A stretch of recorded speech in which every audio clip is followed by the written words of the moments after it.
இயேசுவில் எனது அன்பிற்கு உரியவர்களே, உங்களுக்கு என்னுடைய இதயம் கனிந்த வாழ்த்துக்கள், வணக்கம். அன்பானவர்களே, இன்றைய நற்செய்தி பகுதி மத்தேயு நற்செய்தி 9வது அதிகாரம் 27 31 முடிய. பார்வையற்ற இருவர் ஆண்டவர் இயேசுவின் வல்லமையினால் பார்வை பெறுகின்றார்கள். இந்த பார்வை பெறுகின்ற நிகழ்வில் நமக்கு 2-3 முக்கிய சிந்தனைகளை கடவுள் கொடுக்கிறார்.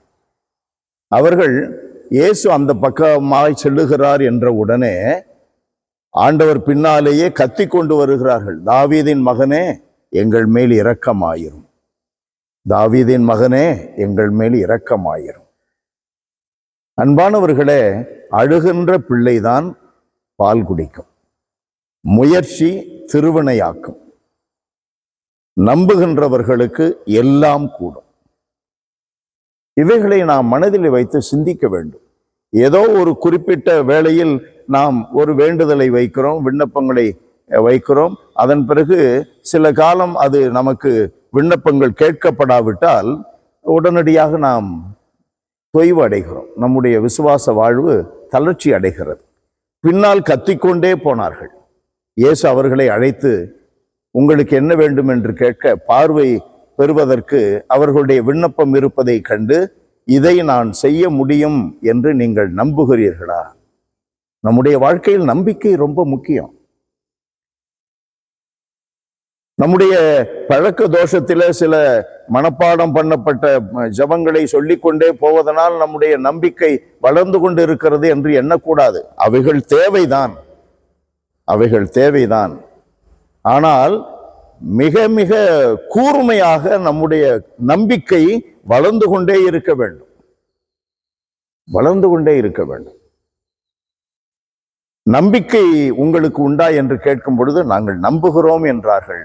பார்வை பெறுக என்று ஆண்டவருடைய வார்த்தைகள் வருகின்றன, பார்வை பெறுகிறார்கள். அடுத்ததாக நம்முடைய சிந்தனை என்னவாக இருக்க வேண்டும்? இதை பெற்றுக்கொண்ட உடனே, பார்வை பெற்றுக்கொண்ட உடனே வெளியே சென்று எங்கும் இயேசுவினுடைய பெயரை அவர்கள் பரப்பினார்கள்.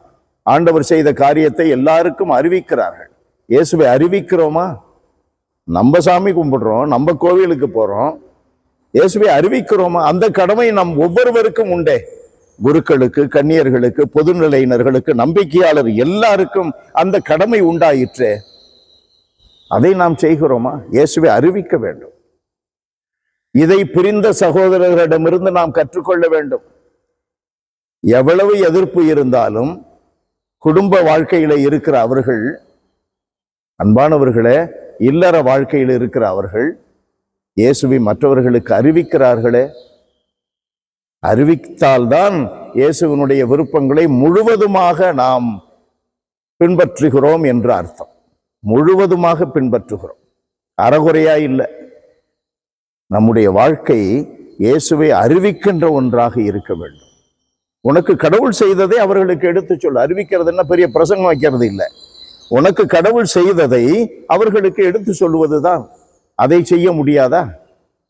அன்பு நிறைந்த எங்கள் கடவுளே, உம்மை போற்றி புகழுகிறோம். ஆண்டவரே, எங்களுடைய வாழ்வில் நீர் எங்களுக்கு அனுதினமும் செய்கின்ற உம்முடைய வல்லமையான காரியங்களை, உம்முடைய இரக்க பெருக்க செயல்களை அயலாருக்கு அறிவித்து அவர்களும் உம்மிடம் வந்து சேர நாங்கள் ஒரு கருவியாக உம்முடைய கைகளில் பயன்பட செய்தரணும்.